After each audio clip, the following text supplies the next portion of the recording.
El mensaje llegó un martes a las 7:43 de la noche.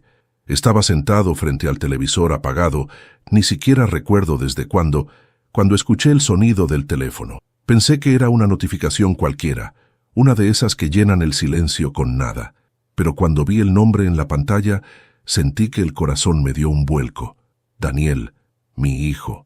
Después de 8 meses de silencio absoluto. Papá, cenemos el viernes. Solo nosotros dos. Te extraño. Leí esa frase una y otra vez, intentando creer que era real. Las manos me temblaban. No supe si llorar o reír. Hacía tanto tiempo que no oía de él que ya había dejado de esperar algo así.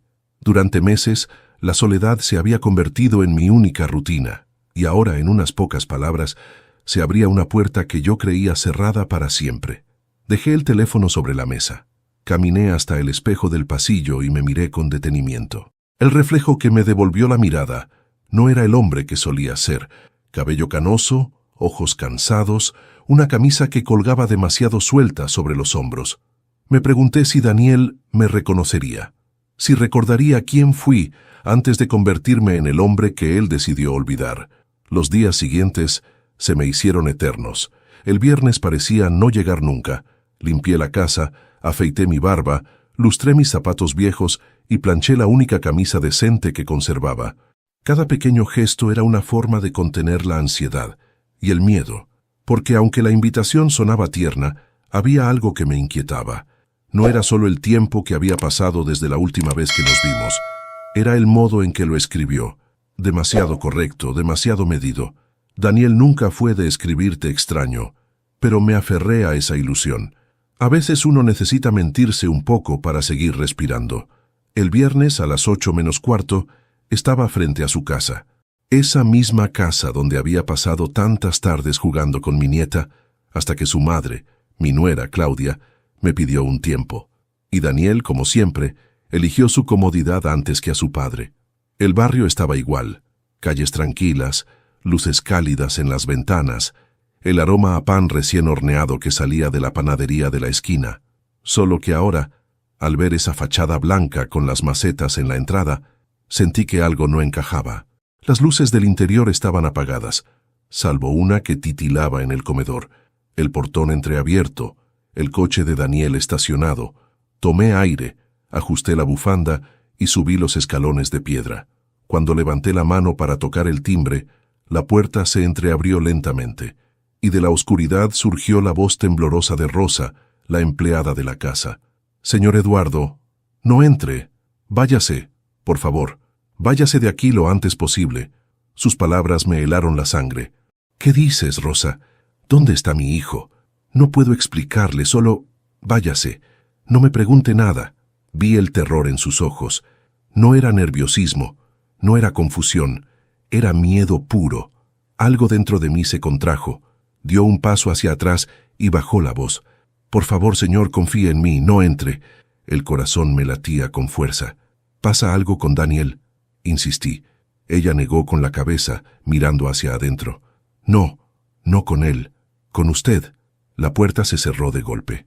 Y quedé allí, en medio del porche, con el sonido de mi respiración resonando en mis oídos. No recuerdo haber bajado los escalones. Solo sé que corrí hacia el coche como si el aire me pesara en los pulmones. Me senté, cerré las puertas y encendí el motor, pero no me moví.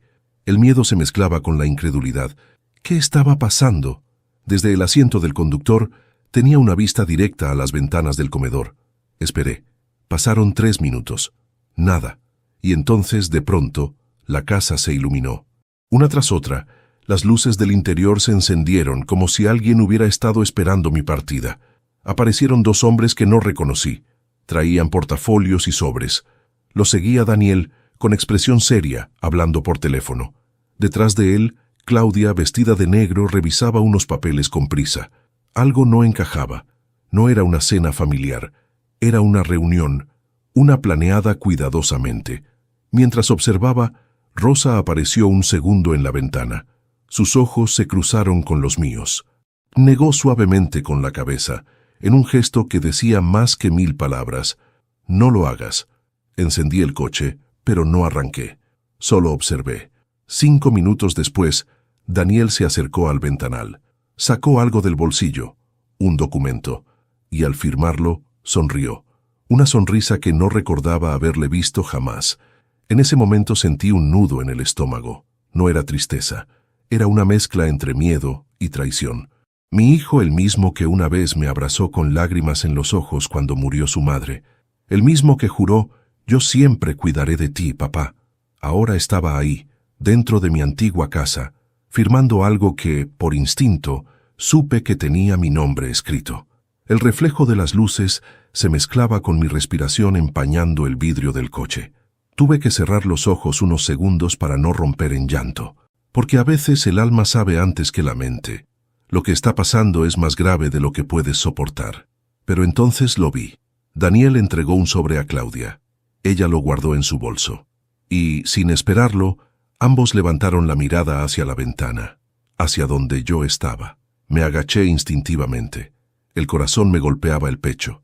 Esperé unos segundos y cuando volví a mirar, la cortina se cerró. El interior quedó otra vez en penumbra. Algo me decía que no debía irme, que esa noche aún no había terminado, que si me marchaba, me llevaría conmigo una duda que nunca podría olvidar.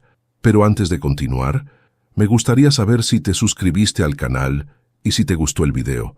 Esto me ayuda a ver que me apoyas y disfrutas de mis historias. Ahora continuemos, porque esa noche lo que descubrí desde mi coche cambió mi vida para siempre. El sonido del motor encendido me acompañó toda la noche. No tuve valor de volver a casa.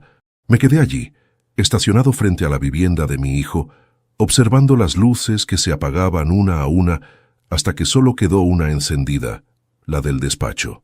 Dentro, Daniel caminaba de un lado a otro, hablando por teléfono. Lo veía gesticular con esa impaciencia que heredó de mí, pero sin la ternura que su madre solía poner en cada gesto. De pronto, tiró algo sobre el escritorio, se pasó la mano por el cabello y se quedó mirando fijo hacia la nada. Por un instante, quise creer que en ese silencio cabía el arrepentimiento, pero ya era tarde para esperanzas ingenuas. Mientras lo observaba, los recuerdos comenzaron a golpear la puerta de mi memoria, uno tras otro, sin permiso. Recordé el día en que todo cambió. Fue hace casi 3 años, en esa misma casa, durante una discusión que empezó por un motivo tan pequeño que ahora parece ridículo: la venta de la vieja propiedad familiar. Después de la muerte de mi esposa, Isabel, me quedé solo con aquella casa enorme. Daniel me insistía en venderla. Decía que no tenía sentido mantenerla, que me sería más cómodo mudarme cerca de ellos. Pero yo no podía. Cada rincón guardaba algo de ella: su aroma, su voz, su risa cuando cocinaba torpemente. Venderla habría sido como enterrarla por segunda vez. «Papá», me dijo Daniel aquel día con tono impaciente, «no tiene sentido seguir pagando impuestos por una casa vacía». «No está vacía», le respondí. «Aquí está tu madre». «Tu madre ya no está, papá. Eso es lo que tú crees». Claudia, su esposa, intervino con esa voz fría que siempre usaba cuando quería sonar razonable. «No es saludable vivir del pasado, don Eduardo». «Y no es saludable vivir sin raíces, hija», le contesté. Ella se levantó molesta y fue directo al punto. «Daniel tiene razón. Si vendemos, podemos invertir ese dinero. No se trata de borrar recuerdos, sino de aprovechar oportunidades». «¿Podemos?», pregunté mirándola. «¿O se trata de que tú puedas?». Daniel golpeó la mesa. «Basta, papá, no la ataques». «No la ataco», le dije. «Solo defiendo lo poco que me queda». Fue entonces cuando lo escuché decir lo que aún me quema el alma: «Si prefieres vivir entre fantasmas, hazlo, pero no esperes que yo te acompañe». Esa fue la última frase que cruzamos antes del silencio que nos separó por meses. Después vino la distancia, los mensajes sin respuesta, los cumpleaños olvidados. Hasta que esta invitación apareció, como una llama encendida en la oscuridad. A medianoche, cuando las luces de su casa finalmente se apagaron, encendí un cigarrillo, aunque hacía años que había dejado de fumar. El humo me raspó la garganta, pero el fuego me dio una claridad extraña. Algo dentro de mí me decía que esa cena no era un reencuentro, sino una trampa cuidadosamente preparada. ¿Pero por qué? ¿Qué podría ganar mi propio hijo con hacerme daño? Y entonces recordé a Rosa, su mirada aterrada, su voz susurrando: «No con él, con usted». Esa frase se repetía en mi cabeza una y otra vez. Algo estaba ocurriendo, algo que me superaba, y no era fruto de mi imaginación. A las 2 de la madrugada decidí irme. El barrio dormía, y solo el sonido lejano de un perro rompía el silencio. Conduje sin rumbo durante un buen rato, hasta que el cansancio me obligó a detenerme frente a una gasolinera. Pedí un café y me senté junto a la ventana, mirando el reflejo del neón sobre el parabrisas. Un joven empleado, de unos 20 años, se acercó y me preguntó si necesitaba algo más. Negué con la cabeza. «¿Está bien, señor?», insistió. No supe qué responderle. ¿Cómo explicarle que acababa de descubrir que la sangre también puede volverse enemiga? Solo dije: «Estoy cansado, hijo. Cansado de no entender por qué el amor se desgasta tan rápido». El chico me miró un segundo, y luego se alejó en silencio. Su gesto simple me recordó algo. No toda juventud está perdida. Mi hijo también fue así una vez, generoso, sensible, hasta que el mundo, y quizá yo mismo, lo volvimos duro. Volví a casa poco antes del amanecer. El reloj marcaba las 5 cuando crucé la puerta. El aire olía a humedad y polvo, a soledad larga. Encendí la lámpara del escritorio y me dejé caer en la silla. Sobre la mesa todavía estaba la fotografía que guardo desde hace años. Daniel, con apenas 8, sentado sobre mis hombros en la playa. Sonreíamos los dos. Yo creía que nada podría romper ese lazo. Tomé la foto entre las manos y la miré durante minutos. La tristeza no era rabia. Era una especie de nostalgia envejecida, una sensación de haber fallado sin entender cómo. Quizá no lo supe amar bien. Quizá le exigí ser fuerte demasiado pronto. Quizá confundí disciplina con dureza y cariño con control. Los padres también nos equivocamos, solo que a veces lo descubrimos cuando ya nadie quiere escucharlo. De pronto, el sonido del teléfono me sacó de mis pensamientos. Era un número desconocido. Dudé antes de contestar. «¿Sí? Señor López? Soy Rosa». Mi cuerpo se tensó. «Rosa, ¿qué pasa? No puedo hablar mucho. Solo quería asegurarme de que se fue de allí». «Sí, me fui. Gracias a Dios». «¿Qué está ocurriendo?», pregunté, conteniendo el temblor en mi voz. Ella dudó unos segundos. «No puedo decirle por teléfono, pero tiene que verme. Es importante». «¿Dónde?» «Mañana, al mediodía, en la cafetería de la estación vieja. No le diga a nadie que irá». La línea se cortó. Me quedé inmóvil, sosteniendo el auricular como si pesara 1 tonelada. Las sombras del pasado se mezclaban con las del presente, y juntas formaban un laberinto del que no sabía si quería salir. Sabía que debía dormir, pero el sueño no llegó. Solo la imagen de mi hijo en aquella ventana, firmando algo que no entendía, y el eco de una voz femenina que, por primera vez en mucho tiempo, no me traía consuelo, sino advertencia. Y aunque mi corazón quería creer en la inocencia de Daniel, mi instinto de padre me decía que la verdad, cuando se revele, no iba a salvarme. Iba a destruirlo todo. La estación vieja estaba casi vacía. El reloj colgado en lo alto marcaba las 12 en punto, pero parecía detenido en otro siglo. El aire olía a café recalentado y a polvo. Me senté junto a la ventana, donde la luz del mediodía apenas lograba atravesar el cristal empañado. Pedí un cortado y esperé. No sabía si Rosa vendría. Tampoco sabía si debía estar allí. Pero cuando una persona te mira con tanto miedo y te pide que escapes, no puedes ignorarlo. Y menos cuando ese miedo viene de alguien que ha estado en la casa de tu hijo. Pasaron 10 minutos, luego 15. El café ya se había enfriado cuando la vi entrar. Llevaba un abrigo oscuro y unas gafas de sol que apenas disimulaban su nerviosismo. Miró alrededor varias veces antes de acercarse. «Señor López», susurró, «gracias por venir». Se sentó frente a mí sin quitarse el abrigo. Sus manos temblaban tanto que derramó un poco de café al tomar la taza. «Tranquila, Rosa. Nadie nos está mirando». Ella negó con la cabeza. «Usted no entiende. Si me ven con usted me quedo sin trabajo y o peor». Esa última palabra me golpeó más fuerte que cualquier otra. «Peor. Dígame la verdad, Rosa». Intenté sonar firme, aunque el corazón me latía con fuerza. «¿Qué ocurre con Daniel?»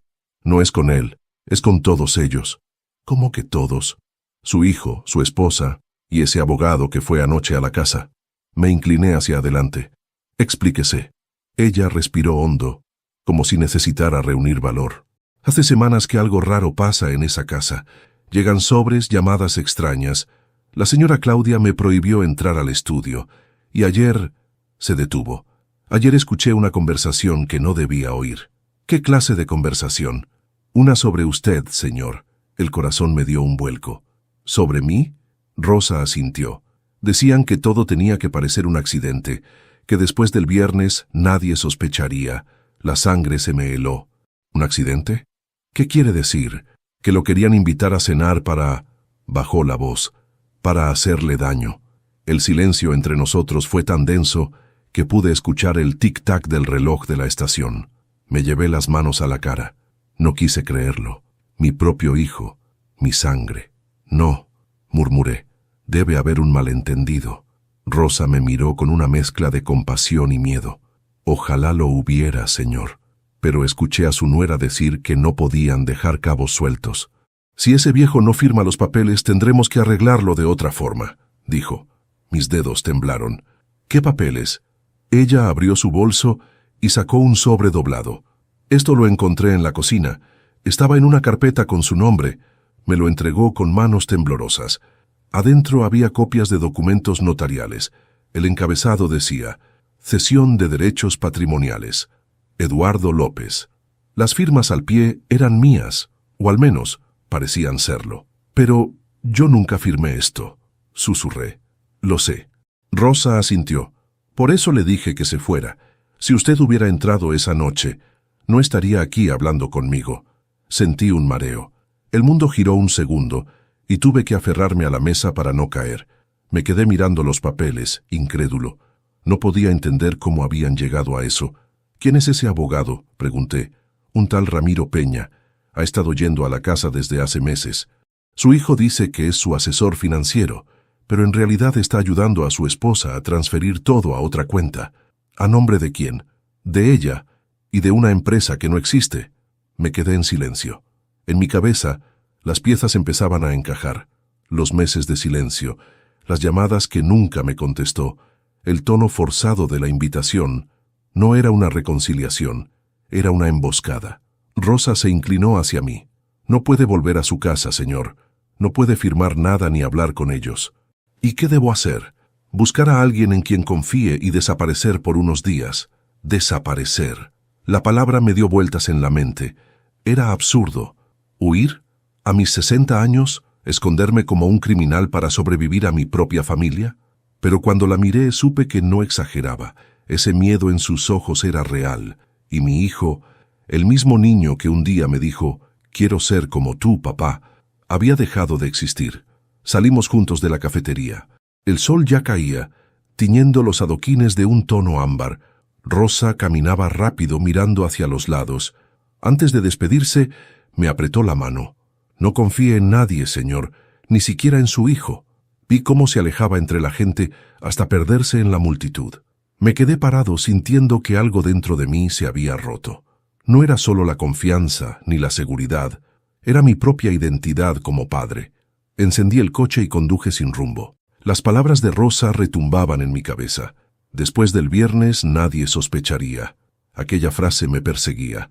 Si no hubiera obedecido su advertencia, tal vez ya estaría muerto. Llegué a casa entrada la noche. Encendí la luz del salón y abrí los documentos una vez más. Miré mi firma falsificada. Era perfecta, idéntica a la mía. El trazo, la inclinación, incluso la presión de la pluma. Me quedé observando el papel, tratando de entender en qué momento dejé de conocer a mi propio hijo. De repente algo me estremeció. En la parte inferior del contrato, en letras pequeñas, había una fecha, sábado 9 de julio, el día siguiente a la cena. Esa era la fecha en la que planeaban presentar mi cesión ante notario. Lo tenían todo planeado. Mi muerte, mi firma, mi desaparición. Me levanté despacio y me miré en el espejo. Los ojos que me devolvieron la mirada eran los de un hombre que ya no podía seguir siendo víctima. Un padre puede perdonar una palabra, una ofensa, una distancia, pero no una traición planeada. Aquella noche comprendí algo.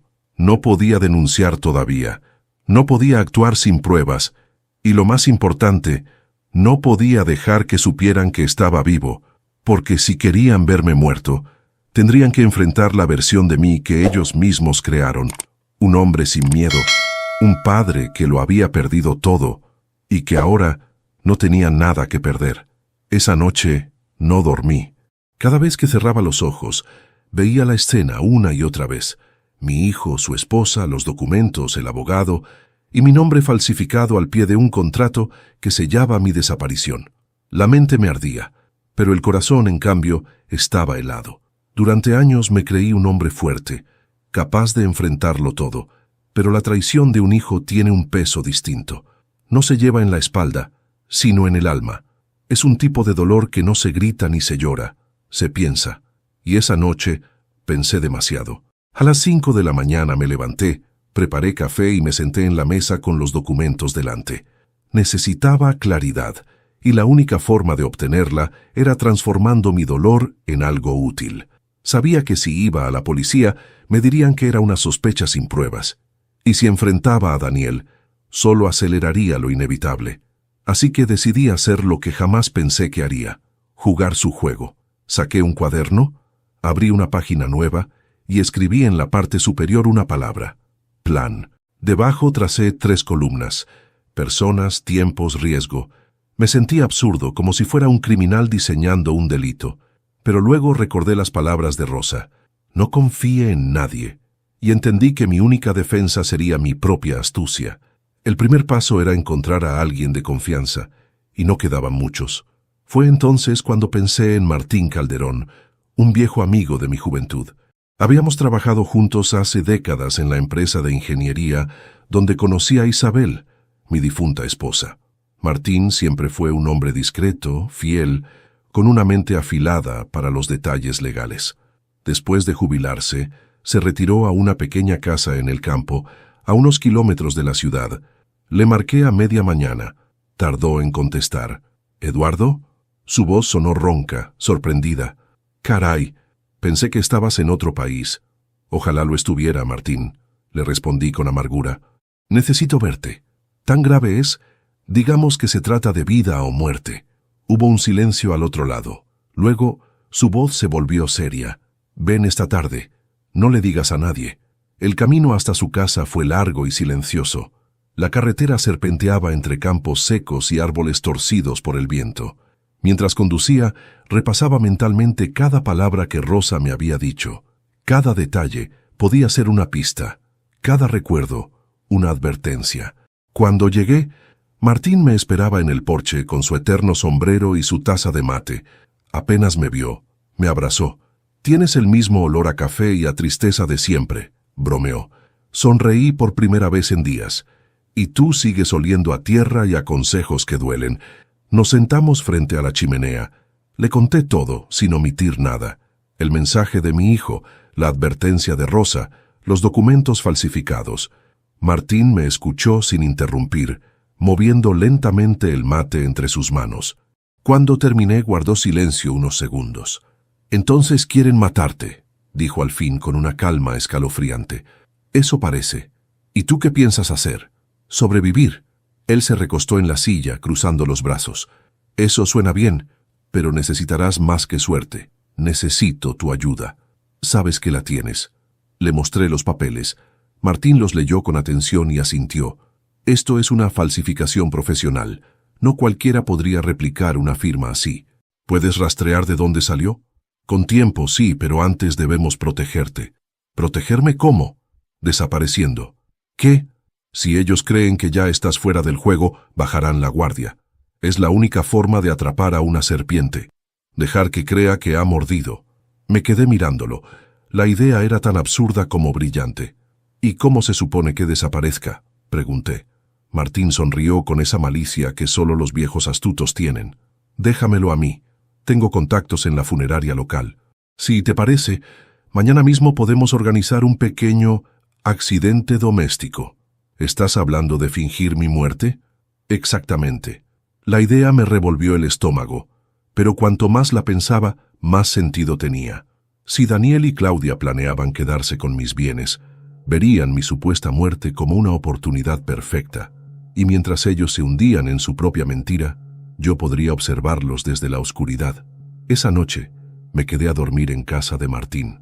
Él preparó un cuarto sencillo, con una cama de madera y una manta gruesa. Antes de acostarme, saqué la foto de mi esposa y la puse sobre la mesa. «Isabel», susurré, «nunca quise que esto terminara así, pero ya no puedo seguir siendo el padre que espera.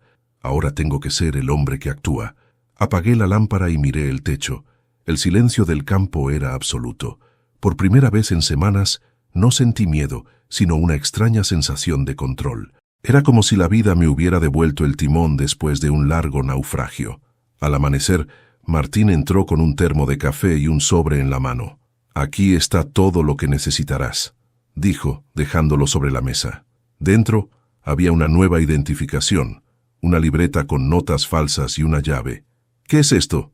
«Una cabaña que tengo en las afueras, cerca del río. Nadie te encontrará allí». «¿Y después?», pregunté. «Después los dejaremos hablar, firmar, moverse, y cuando crean que todo está bajo control, tú regresarás». «¿A vengarme?» «No, Eduardo. A mostrarles quién eres». Me quedé mirando el fuego que chispeaba en la chimenea. Las llamas danzaban como si supieran que algo estaba por comenzar, y en ese instante lo decidí. Dejaría atrás al hombre ingenuo que fui, al padre que solo sabía perdonar. Porque a veces, para que la verdad salga a la luz, hay que pasar por la sombra. Me serví una taza de café y brindé en silencio. Por mi esposa, por la rosa que me advirtió, y por el hijo que me enseñó que el amor ciego también puede matar. Y así, con el primer rayo del sol sobre mi rostro, tomé la decisión más importante de mi vida: morir, para poder vivir. El sonido de las sirenas fue más convincente de lo que imaginé. Martín se encargó de todo con una precisión que rozaba lo macabro. El plan era simple, pero arriesgado.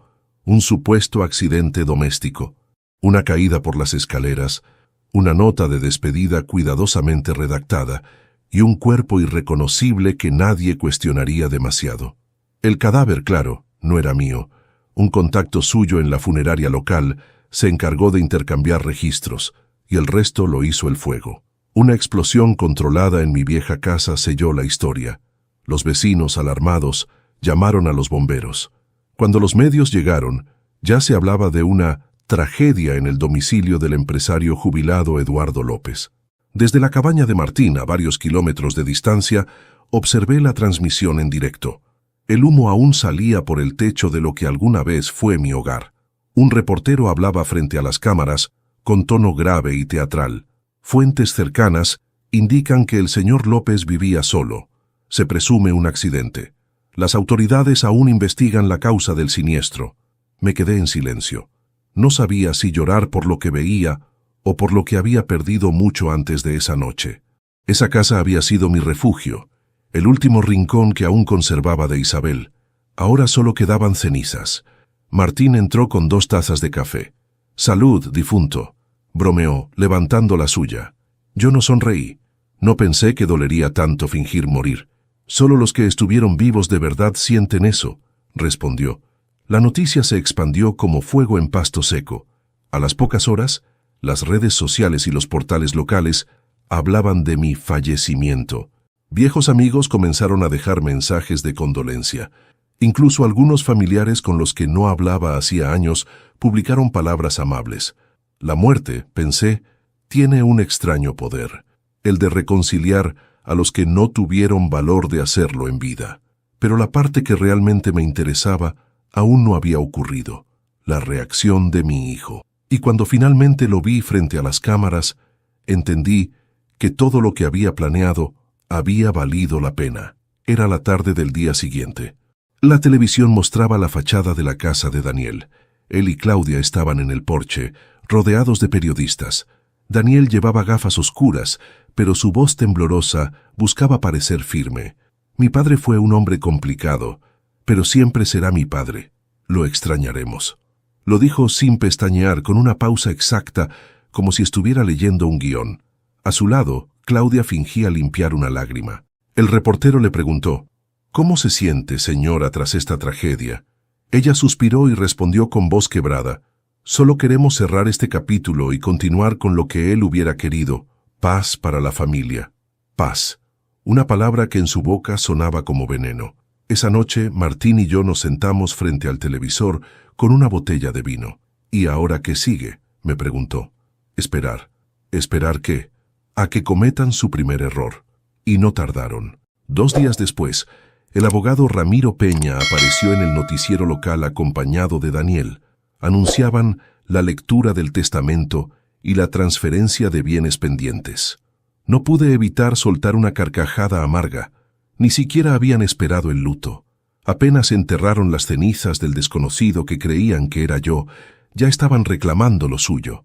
Martín sonrió con ironía. La avaricia tiene mejor olfato que un sabueso. Me dediqué a observar cada movimiento desde la distancia. La cabaña donde me escondía tenía una vieja radio, una pequeña televisión y conexión a internet gracias a un generador. Martín instaló cámaras discretas en la entrada de mi antigua casa, lo que quedaba de ella, y frente al despacho de Ramiro. Cada día revisábamos las grabaciones. Era como mirar una obra de teatro en la que los villanos olvidan que el público los sigue. En una de esas grabaciones vi a Claudia reunirse con el abogado. Sus voces eran claras. «Ahora todo es nuestro», dijo ella, con una sonrisa que me heló la sangre. «Casi todo», respondió él. «Falta liberar las cuentas en el extranjero». «Tranquilo», añadió ella. «Daniel no sospecha de nada». Sentí un golpe seco en el pecho. No solo me habían traicionado a mí, ella también lo estaba traicionando a él. El hijo que quiso heredarme en vida ahora era el tonto útil de su propia esposa. Martín me miró, notando mi expresión. «Te lo dije, viejo. En las traiciones siempre hay jerarquías». Pasaron 3 semanas. El país ya había olvidado mi muerte. Daniel se mostraba en público como el nuevo responsable de mis propiedades, hablando de continuar mi legado. Sus palabras me daban asco, pero lo que más me dolía era ver que mi nieta, Sofía, apenas aparecía. Sabía que la mantenían lejos de todo y eso me tranquilizaba. Ella no tenía culpa de nada. Una noche, mientras revisaba mis notas, Martín entró con una sonrisa discreta. Llegó el momento. «¿De qué hablas? Tu hijo hizo su movimiento. Vendió la última propiedad a nombre de tu empresa. Todo quedó registrado». «Perfecto», dije sintiendo una corriente de adrenalina recorrerme. «Entonces, ¿empezamos?», asentí. «Sí, es hora de que el muerto hable». A la mañana siguiente, enviamos 3 sobres desde una oficina postal distinta, sin remitente. Uno para la fiscalía, otro para un periodista y el último para Daniel. En cada uno copias de los documentos falsificados, las grabaciones de Claudia y el abogado, y un mensaje escrito de mi puño y letra. No toda muerte es el final. Algunas son el principio de la verdad. Cuando cerré el sobre, sentí que algo dentro de mí también se cerraba. El miedo, la humillación, la impotencia. Todo quedaba atrás. Me miré al espejo del pequeño baño de la cabaña. El rostro que vi ya no era el de un hombre vencido. Era el de un padre dispuesto a recuperar su nombre, aunque para eso tuviera que seguir muerto ante el mundo. Pero antes de continuar, dime aquí en los comentarios qué te está pareciendo esta historia hasta ahora y qué harías tú en mi lugar. No te vayas del video porque lo que viene a continuación te pondrá la piel de gallina, porque el verdadero infierno aún estaba por comenzar. El silencio cuando uno está vivo pero el mundo cree lo contrario suena diferente. No es paz. Es un eco hueco, como si el universo respirara sin ti. A veces me sorprendía hablando solo o respondiendo en voz alta a los presentadores del noticiero. Martín se reía y decía que la muerte me estaba volviendo filósofo. Pero en el fondo, lo que me estaba volviendo era humano otra vez. Llevaba un mes escondido en la cabaña cuando llegaron las primeras consecuencias de mis sobres. La prensa explotó. Titulares en todos los portales. Nuevas dudas sobre la muerte del empresario Eduardo López. Filtran documentos que involucran a su hijo en maniobras financieras. Una viuda falsa y un abogado en la mira. Ver sus rostros en televisión, rodeados de micrófonos, intentando defender lo indefendible, me provocó una mezcla de risa amarga y compasión. Daniel lucía pálido, con ojeras profundas. Claudia, en cambio, mantenía el aplomo de quien no conoce la vergüenza. Mientras los reporteros los acorralaban con preguntas, él tartamudeaba. Ella mentía con una serenidad que solo da el hábito. «Todo esto es una confusión», decía ella. Mi suegro firmó esos documentos en vida. Las acusaciones son crueles, pero las pruebas hablaban más fuerte que cualquier discurso, y mientras ellos se hundían, yo me mantenía en silencio, observando desde el exilio que yo mismo había creado. Sin embargo, no todo era satisfacción. La noche me pesaba. Dormir en una cama ajena, con el viento golpeando las ventanas y el reloj marcando horas sin sentido, me hacía pensar demasiado. ¿En qué momento un padre y un hijo se pierden así? ¿Cuándo deja de ser amor y se convierte en cálculo? Recordaba a Daniel de niño, corriendo entre los pasillos de la vieja casa, riendo con la inocencia de quien no conoce la codicia. Le había enseñado a andar en bicicleta, a escribir su nombre, a no mentir jamás, y ahora había firmado mi sentencia de muerte, no por odio, sino por ambición. Esa era la herida más profunda, saber que su traición no nació del desprecio, sino del deseo. Una noche, mientras repasaba los informes que Martín conseguía de sus contactos, encontré un dato que me heló la sangre. Mi nieta, Sofía, estaba internada. Había sufrido una crisis nerviosa en el colegio. Nadie se lo dijo a la prensa, pero el informe médico lo confirmaba. Me quedé mirando el papel sin respirar. No puede ser, murmuré. Martín levantó la vista del escritorio. ¿Qué ocurre? Le mostré el documento. Él lo leyó en silencio. La niña no entiende lo que pasa, dijo con pesar. Perder al abuelo, ver a los padres en televisión, demasiado para una criatura. Apreté los puños. Ella no tiene la culpa de nada. Lo sé, viejo, pero si apareces ahora, arruinas todo. No me importa. Sí te importa, replicó con calma. Si lo haces antes de tiempo, los verdaderos culpables saldrán impunes, y tu nieta crecerá creyendo que su abuelo fue un loco que abandonó a todos. ¿Eso quieres? Me quedé en silencio. A veces Martín tenía una crueldad que dolía, pero sus palabras eran verdad. Tenía que resistir, por ella, por Isabel, por mí. 2 semanas después, la justicia abrió una investigación formal. El abogado Peña fue citado a declarar, y poco a poco, los medios comenzaron a hablar de una posible estafa familiar. Daniel se hundía más cada día. Los amigos lo evitaban, los socios lo abandonaron, y Claudia simplemente desapareció, hasta que una noche recibí un correo electrónico, sin remitente, sin asunto, solo una frase: sé que estás vivo. El corazón me dio un vuelco. Llamé a Martín de inmediato. ¿Alguien lo sabe? Tranquilo, respondió él. ¿Qué dice exactamente? Le leí el mensaje. Guardó silencio un instante. Debe ser Rosa. ¿Por qué lo dices? Porque nadie más podría saberlo. Y si fuera tu hijo, no escribiría, iría a buscarte. El alivio me duró poco. Al día siguiente, un segundo mensaje llegó. Esta vez, con una dirección adjunta, la del hospital donde estaba Sofía, y solo una palabra: ven. No podía quedarme quieto. Martín me advirtió que no fuera. Pero hay cosas que ningún padre ni abuelo puede ignorar. Así que al caer la noche, me puse una gorra, unas gafas oscuras y conduje hasta el hospital. Aparqué lejos, crucé el jardín y entré por la puerta lateral. Nadie me reconoció. Subí al segundo piso, habitación 214. Me detuve ante la puerta. Desde el interior se oía un murmullo suave, una canción de cuna. Empujé apenas la rendija y la vi. Rosa, sentada junto a la cama de Sofía, leyéndole un cuento. La niña dormía con la cabeza vendada y la respiración tranquila. Rosa me vio, se levantó de inmediato y corrió hacia mí. Sus ojos se llenaron de lágrimas. Sabía que vendría, susurró. ¿Qué le pasó? Se desmayó en el colegio. Dice que soñó que usted la llamaba desde un incendio. No paraba de gritar su nombre. Tragué saliva. ¿Y Daniel? No ha venido ni una vez. Está huyendo de los periodistas. Y su esposa, nadie sabe dónde está. Me acerqué a la cama. Sofía, con apenas 9 años, respiraba con la inocencia que los adultos perdemos. Le acaricié la frente con cuidado. Perdóname, pequeña, susurré. Todo esto terminará pronto. Rosa me miró con ternura. Tiene que volver, señor. Alguien tiene que decir la verdad. Negué con la cabeza. Aún no. Falta algo. Falta el golpe final. Cuando regresé a la cabaña, Martín me esperaba despierto. Le conté todo. Él suspiró. Sabía que irías. No podía quedarme. Lo sé. Pero recuerda, el silencio es tu mejor arma. Asentí. Y por primera vez en semanas entendí el verdadero significado de su frase. Porque el silencio no solo protege, también castiga. Y los que un día creyeron que podían hablar en mi nombre, pronto aprenderían lo que se siente cuando el muerto vuelve a hablar. Nadie muere del todo mientras siga recordando quién fue. Pero a veces, para sobrevivir, hay que dejar de ser uno mismo.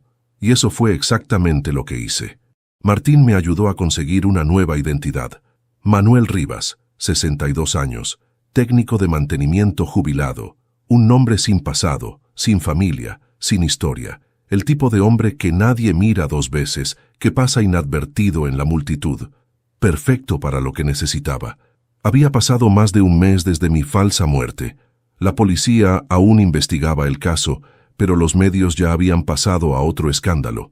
Mi hijo seguía hundiéndose en la ruina mediática y su esposa había desaparecido del mapa, o al menos eso creía.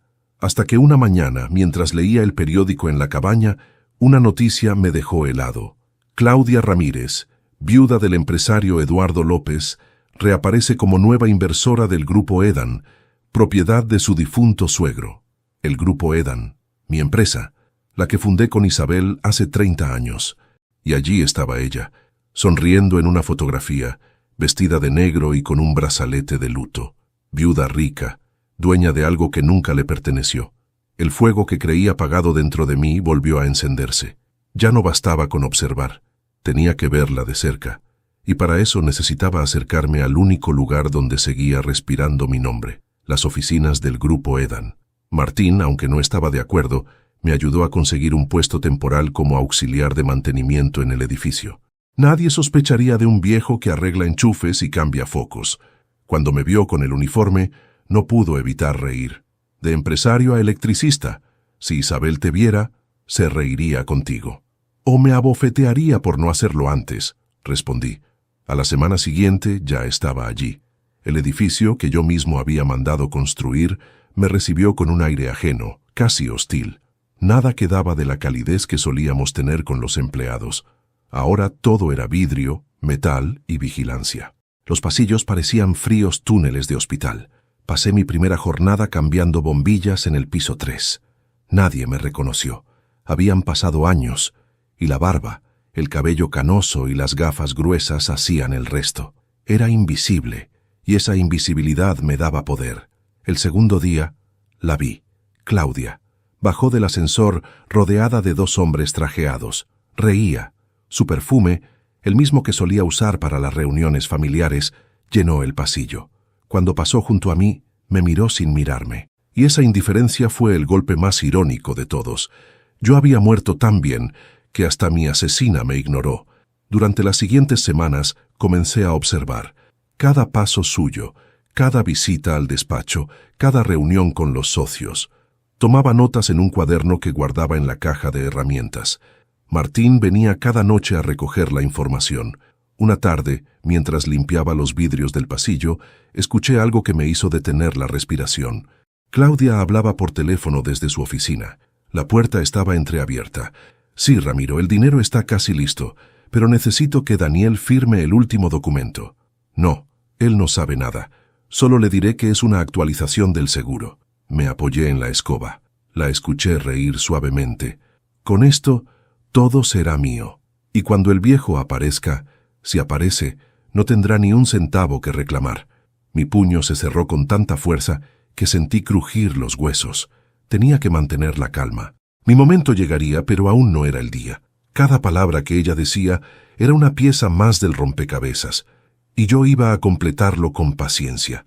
Una noche, mientras salía del edificio, escuché mi nombre verdadero por primera vez en meses. Eduardo.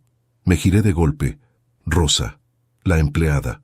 Vestía ropa sencilla, pero sus ojos seguían siendo los mismos, valientes y tristes. Dios mío, susurró. Pensé que era un fantasma. Y en cierto modo lo soy, respondí. Nos refugiamos en el callejón lateral. Ella me abrazó. Sabía que no había muerto. No podía creer que Dios se llevara a un hombre como usted de esa manera.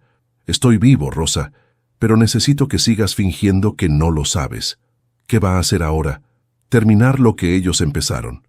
Le conté mi infiltración sin muchos detalles. Ella asintió con determinación. Cuenta conmigo. Aún tengo contactos dentro de la casa, y si la señora vuelve, lo sabré. Gracias, hija. Le tomé la mano. Cuando esto acabe, quiero que seas tú quien cuente la historia. No, señor, será usted. Los días se convirtieron en semanas. Daniel reapareció en la empresa, o más bien fue arrastrado por Claudia. Lo vi llegar una mañana, demacrado, con el traje arrugado y la mirada perdida. Parecía un hombre que ya había perdido todo. Ella lo llevaba del brazo, controlando cada paso. Desde mi puesto, a unos metros, los observé. «Solo firma, Daniel», dijo ella, entregándole una carpeta.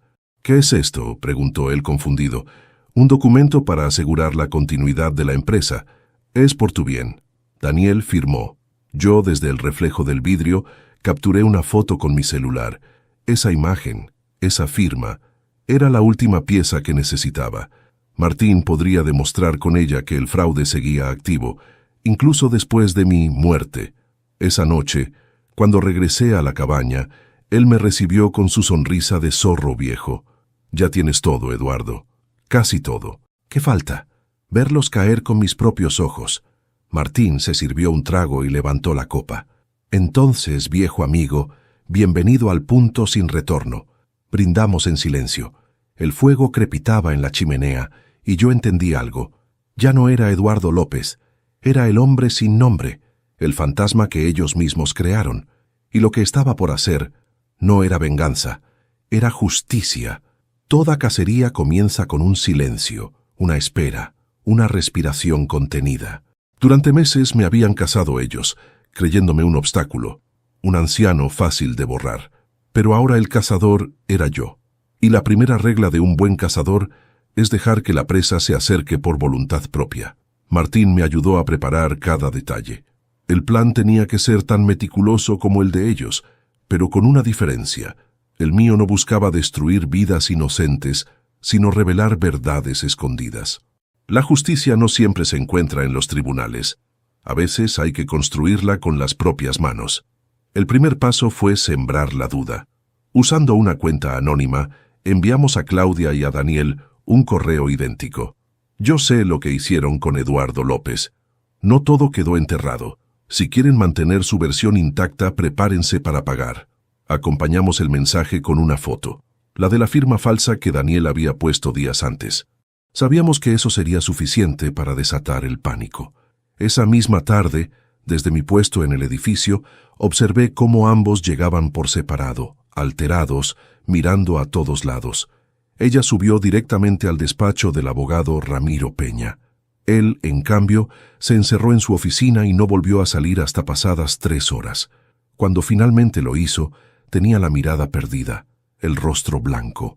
Era el rostro de un hombre que empezaba a comprender que los muertos también pueden hablar. Durante los días siguientes, los correos se repitieron, cada uno con un tono distinto, más directo, más amenazante. Martín redactaba los textos con precisión quirúrgica, mientras yo los revisaba palabra por palabra. El objetivo no era extorsionarlos, sino acelerar su caída moral, que el miedo los obligara a exponerse. Y funcionó. Daniel empezó a cometer errores, vendió acciones apresuradamente, transfirió dinero a cuentas que ya estaban vigiladas. Y Claudia, sintiendo que el control se le escapaba, intentó contactar a Ramiro para sacar lo que quedaba. No sabía que el propio Ramiro ya estaba siendo investigado, gracias a los documentos que enviamos a la fiscalía semanas antes. El círculo se cerraba. Una mañana, mientras limpiaba los ventanales del piso 10, escuché el grito. Era Daniel. La puerta de su oficina se abrió de golpe, y lo vi arrojar una carpeta al suelo.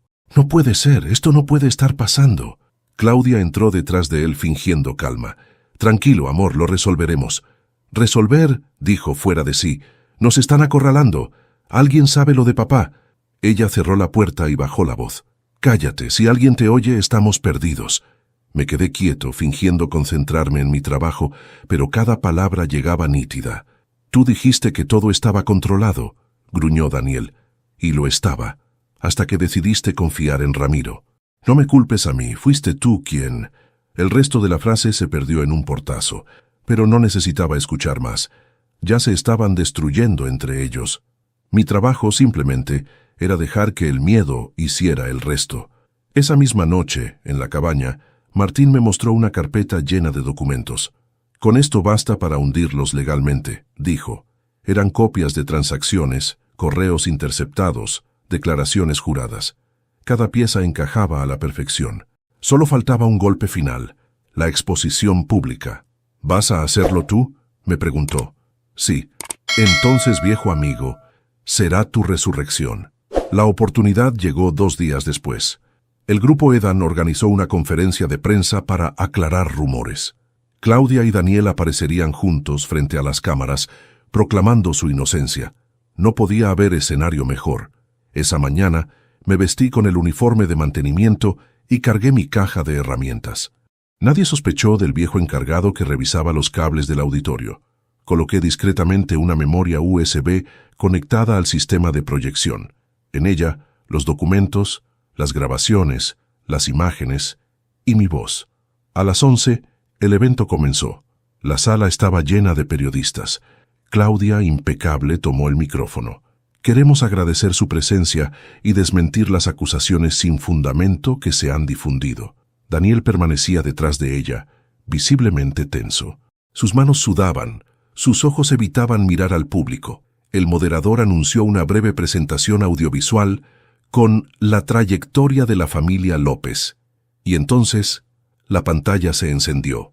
Primero, una foto mía, en blanco y negro. Luego, el sonido de mi voz, gravemente pausada como un eco que volvía del otro lado. «Buenas tardes. Si están viendo esto, es porque la verdad decidió hablar. No todas las muertes son accidentes. Algunos son silencios planeados». Los murmullos llenaron la sala. Claudia se congeló. Daniel retrocedió un paso. En la pantalla comenzaron a aparecer los documentos, las transferencias, las firmas falsas, las grabaciones con su voz y la del abogado. Cada línea era una estocada. Los periodistas se pusieron de pie, apuntando sus micrófonos y cámaras. Claudia intentó sonreír. «Eso es un montaje», gritó, pero la voz en la grabación la interrumpió. «Con esto, todo será mío, y cuando el viejo aparezca, no tendrá ni un centavo». La sala estalló. Daniel, temblando, intentó apagar el proyector, pero la presentación siguió. Última diapositiva. Mi foto reciente, tomada desde la cabaña mirando al horizonte. Y un texto final. «Eduardo López sigue vivo». El caos fue inmediato. La prensa rodeó a la pareja. Los guardias de seguridad intentaron cortar la transmisión, pero era tarde. Martín había hecho su parte. La señal se retransmitía en directo por Internet. En cuestión de minutos, el país entero sabía que el muerto había vuelto. Yo, desde un rincón oscuro del auditorio, me quité lentamente la gorra. Por un instante, Daniel levantó la mirada y nuestros ojos se encontraron. Su rostro palideció. No gritó, no corrió, no dijo nada. Solo comprendió. Y en ese silencio, supe que mi venganza había terminado. Esa noche, regresé a la cabaña. Martín me esperaba con un whisky servido. «¿Y bien?», preguntó. «La trampa se cerró. ¿Y cómo te sientes?». «Cansado». «Eso es la justicia, viejo. Nunca llega gratis». Me quedé mirando el fuego. No sentía alegría, ni triunfo, ni alivio. Solo un cansancio profundo, como si cada año de mi vida hubiera regresado de golpe. Pero dentro de ese cansancio había algo nuevo, paz. Porque a veces el silencio no es el final, es la forma más perfecta de gritar. La ciudad estaba en silencio esa noche, o al menos así me pareció desde la ventana de la cabaña, mientras el viento movía las ramas del eucalipto que custodiaba el porche. En el noticiero hablaban de mí como si fuera un mito. Eduardo López sigue vivo según fuentes anónimas. Yo escuchaba sus voces y sonreía con tristeza. Sí, estaba vivo, pero ya no era el mismo. El hombre que mi hijo conoció había muerto el día en que lo vi firmar mi sentencia. Martín me observó desde el sillón. «Tarde o temprano tendrás que enfrentarlo», dijo sin apartar la mirada del fuego. «Lo sé. ¿Y qué harás cuando lo tengas delante? Dependerá de lo que vea en sus ojos. Y si no ves arrepentimiento, entonces veré por última vez al niño que perdí. No tuve que buscarlo. Él vino a mí. 2 días después de la conferencia, Daniel apareció en la cabaña. No sé cómo me encontró. Tal vez lo guió el mismo instinto que alguna vez nos unió. Eran las 6 de la tarde. Yo estaba cortando leña cuando escuché el crujir de la grava bajo las ruedas de un coche. Me giré. Él se bajó lentamente, sin prisa, sin orgullo, sin máscara. Vestía una chaqueta vieja, el rostro ojeroso, los ojos hundidos. Por un momento el tiempo retrocedió 20 años. Vi al muchacho que un día me pidió ayuda para su primer empleo. Pero ese recuerdo se desvaneció cuando dijo: «Papá». La palabra me atravesó como un cuchillo. Hacía tanto que no la oía. Dejé el hacha a un lado. «No sabía si vendrías», le dije. «Yo tampoco». Se acercó despacio, con las manos vacías. Nos quedamos frente a frente. El silencio entre nosotros pesaba más que todo lo que había pasado. «Entonces, estás vivo», dijo al fin. «Más que nunca. ¿Por qué hiciste todo esto? Para ver hasta dónde llegaría tu silencio». Sus labios temblaron. «No sabes lo que fue, papá. Claudia...» «No me digas su nombre», lo interrumpí. «No te atrevas a esconderte detrás de ella». «No era tan fácil», insistió bajando la mirada. «Yo solo quería resolver las deudas, recomenzar. Ella me convenció de que tú entenderías, de que no te haría daño. ¿Y firmar mi muerte era parte de ese entendimiento?» Daniel se estremeció. «No sabía que era eso», murmuró. «Creí que solo eran papeles». «Los papeles siempre dicen la verdad. El problema es quién los firma». Se llevó las manos a la cabeza. «No sabes lo que es vivir con esta culpa». «Claro que lo sé», dije con voz baja. «La culpa fue lo único que me quedó cuando tu madre murió». Me miró por primera vez a los ojos, y lo vi. El remordimiento, el miedo, y algo más. Una tristeza tan profunda que por un instante casi lo perdoné. Nos sentamos en el porche. El viento traía olor a tierra mojada. Daniel habló durante largo rato. Me contó de las presiones, las deudas, la manipulación de Claudia, el miedo a perderlo todo. Escuché en silencio. No lo interrumpí ni una sola vez. Cuando terminó, me quedé callado. ¿Y todo eso justifica intentar borrar a tu propio padre? No, susurró, pero fue lo que hice. Asentí lentamente. ¿Sabes, Daniel, cuando eras niño, tu madre me decía que tenías un don, el de convencer con la mirada, y lo usaste bien. Me convenciste de que aún quedaba bondad en ti. Papá, no hables. Déjame terminar. Tomé aire. Yo no planeé esto para humillarte. Lo hice porque necesitaba ver si el hijo que crié seguía dentro de ti, si ese niño aún podía sentir vergüenza. Él se tapó el rostro con las manos. Las lágrimas empezaron a caer. Las siento todos los días. Desde que vi esa conferencia, desde que escuché tu voz en esas grabaciones, no he dormido, no he comido, no he tenido paz. Guardé silencio. Por primera vez no vi al traidor. Vi al hombre quebrado que mis errores habían ayudado a formar. «¿Y ahora qué harás?», me preguntó levantando la vista. «Nada», dije. «¿Nada? Ya los destruiste tú solo. La justicia se encargará del resto». «¿Y tú?». «Yo ya obtuve lo que necesitaba». Se levantó despacio. «No sé cómo vivir con esto».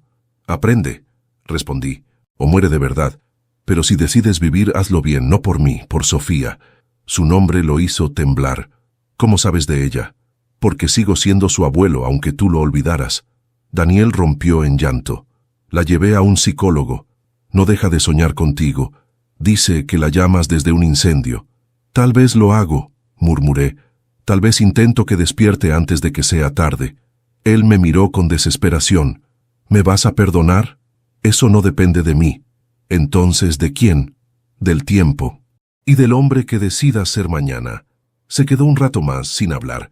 Cuando se marchó, el cielo ya estaba oscuro. El ruido del coche alejándose se mezcló con el canto de los grillos. Sentí el alma cansada, pero también ligera. Por primera vez en años, no había rabia, solo vacío. Martín salió al porche con 2 vasos y una botella. «¿Y bien?». «Ya no hay odio», le dije. «¿Y eso es bueno?». «No lo sé, pero es suficiente». Nos quedamos mirando las estrellas. Y comprendí que la justicia que había buscado no era la de los tribunales, sino la de las miradas, esa que no absuelve ni condena, solo revela. Al día siguiente recibí un mensaje en el celular. Era de Daniel. Solo 3 palabras.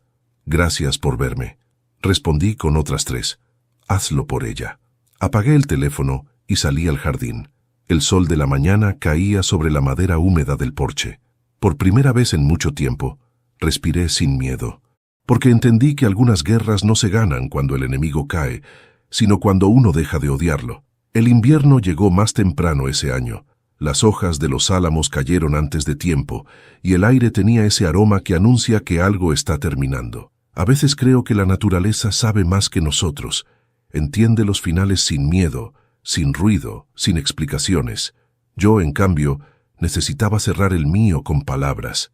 Había pasado un mes desde la visita de Daniel. No volví a saber de él, pero su silencio ya no me dolía. Por primera vez en mucho tiempo, entendía que el silencio no siempre es desprecio. A veces es redención, y eso bastaba. Martín se había ido unos días a visitar a su hijo, así que la cabaña estaba en calma. El fuego chispeaba en la chimenea y yo tenía sobre la mesa lo que sería mi última tarea, una carta, no para mi hijo, sino para Sofía, mi nieta, la única inocente en toda esta historia. Querida Sofía, cuando leas estas líneas quizá ya no esté en este mundo, o tal vez sí, observándote desde lejos, como los abuelos que viven en el viento. Quiero contarte algo que no está en los libros. La verdad no siempre es bonita, pero siempre libera. Tu padre y yo cometimos errores. Él por ambición, yo por orgullo. 2 formas distintas de perder el amor. Si alguna vez la vida te obliga a elegir entre tener razón o tener paz, elige la paz. Te amé desde el día en que te sostuve por primera vez en mis brazos. Tenías los ojos de tu abuela Isabel, esa mezcla de ternura y fuego que todo lo transforma. Nunca permitas que te convenzan de que la bondad es debilidad. A veces ser bueno es el acto más valiente de todos. Recuerda siempre esto. La justicia puede tardar, pero llega, incluso cuando los jueces son las lágrimas. Me detuve. La tinta se mezcló con una gota de mis ojos. No era tristeza, era alivio. Había vivido lo suficiente para ver la oscuridad y, aún así, encontrar luz. Guardé la carta en un sobre, la sellé y la dejé en el cajón del escritorio junto a la foto de Isabel. Su sonrisa, eterna y serena, me acompañaba incluso ahora. «Ya terminé, vieja», murmuré. «Ya puedes dejar de preocuparte por mí». Los días siguientes transcurrieron tranquilos. Las noticias hablaban de arrestos, de procesos judiciales, de una red de corrupción desmantelada. Claudia y Ramiro habían sido detenidos. Daniel, según supe, había colaborado con la justicia y recibido una condena menor. En cierta forma, la verdad lo había salvado. Y yo simplemente me aparté. No necesitaba más ruido. Pasaba las tardes en el porche, con una manta sobre las piernas, mirando cómo el sol se escondía detrás de las montañas. A veces creía escuchar la risa de Sofía entre los árboles, o tal vez era el viento jugando con mi memoria.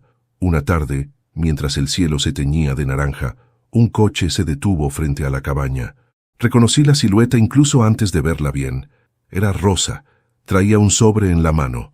«Buenas tardes, don Eduardo», dijo sonriendo con esa mezcla de respeto y cariño que siempre tuvo. «Buenas tardes, hija. ¿Qué te trae por aquí?» «Esto», me tendió el sobre. Me lo entregó una niña con una trenza y un cuaderno lleno de dibujos. Dijo que era de parte de su abuelo favorito. Lo tomé sin palabras. Dentro había una carta escrita con letra infantil. «Abuelo, mamá dice que estás viajando. Yo te soñé anoche. Me decías que el invierno no da miedo, que solo hay que tener una manta y una historia bonita. Cuando vengas, quiero que me la cuentes. Te quiero hasta el cielo. Sofía». La leí 1, 2, 3 veces, y comprendí que la historia ya tenía su cierre. No el de los tribunales, no el de las venganzas, sino el que de verdad importa, el perdón. Esa noche escribí una última página en mi cuaderno. No para nadie más, solo para mí. Fingí mi muerte para descubrir la verdad, pero lo que encontré fue mi vida. El amor no se mide por la sangre, sino por la conciencia. Algunos hijos matan a sus padres sin balas, solo con indiferencia. Pero los padres que aman de verdad no mueren nunca. Se convierten en lecciones que el tiempo enseña a sus nietos. Cerré el cuaderno. El fuego crepitaba, y cada chispa que subía me recordaba que no hay final triste cuando uno aprende a soltar. Martín regresó esa misma noche. «Traiga vino y pan fresco». «¿Y bien, viejo fantasma?», bromeó. «¿Qué escribirás ahora que el cuento terminó?». «Nada», le dije. «Ya no hay historia que contar, solo recuerdos que cuidar». Brindamos en silencio. Afuera comenzó a nevar. Era la primera nevada del año.